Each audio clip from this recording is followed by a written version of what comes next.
αποτέλεσμα αυτής της συνάντησης να είναι θετικό προς όφελος της τοπικής μας κοινωνίας.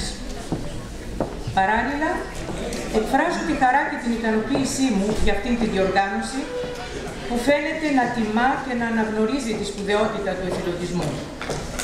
Για μας, για τον Ερυθρό Σταυρό, εθελοντισμός είναι συνώνυμος της οργάνωσής μας.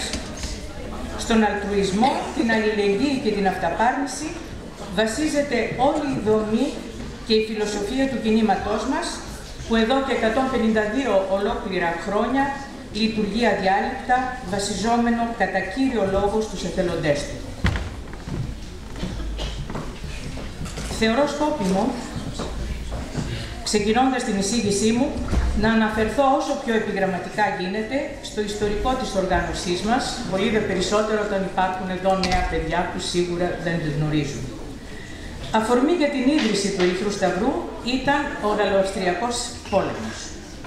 Στις 21 Ιουνίου του 1859, στο Σολφερίνο της Βορείου Ιταλίας, δόθηκε μία από τις πιο σκληρές και πολύ νεκρές μάχες που κατέγραψε ποτέ η ιστορία. Ένας νεαρός τότε Ελβετός, επιχειρηματίας, ο Ερίκος Ντινόν, διερχόμενος από εκεί για προσωπική του υπόθεση, βρέθηκε τυχαία στη δίνη της μάχης και έζησε όλη την αγριότητα και την εγκατάλειψη των τραυματιών, οι οποίοι πέθαιναν αβοήθητοι στο πεδίο της μάχης. Ως γνωστόν, στρατιωτικές ιατρικές υπηρεσίες στην εποχή εκείνη ήταν εντελώς ανύπαρκτες. Συγκλονισμένος, ξεχνά τελείως το λόγο για τον οποίο βρισκόταν εκεί, συγκροτεί ένα αυτοσχέδιο εθελοντικό δίκτυο βοήθειας και με τη συνδρομή των κατοίκων του χωριού αναλαμβάνει την περίθαλψη των τραυματιών. Επιστρέφοντας στην Ελβετία, γράφει το βιβλίο «Αναμνήσεις από το Σολφερίνο», όπου εξιστορεί τις εμπειρίες του και παράλληλα αναπτύσσει δύο ιδέες.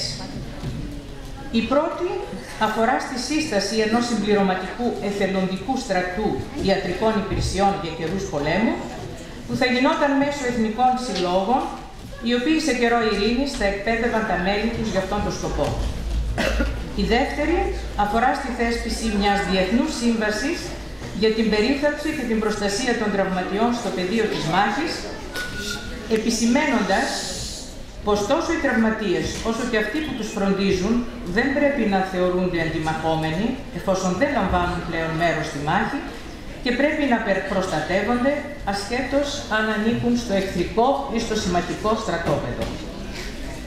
Από την πρώτη ιδέα γεννήθηκε ο Ερυθρός Σταυρός.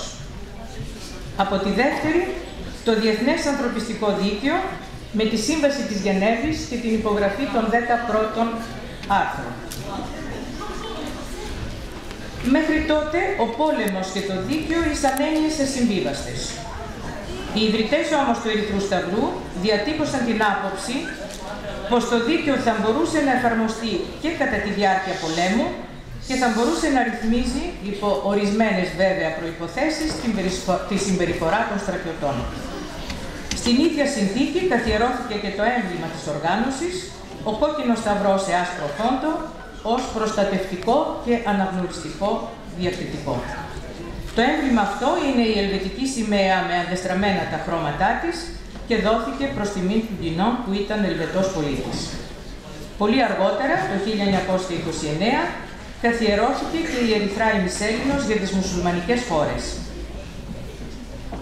Ένας μόνον άνθρωπος λοιπόν, ένα βιβλίο και μια ιδέα ήσαν αρκετά για να ιδρυθεί το μεγαλύτερο παγκόσμιο ανθρωπιστικό κίνημα.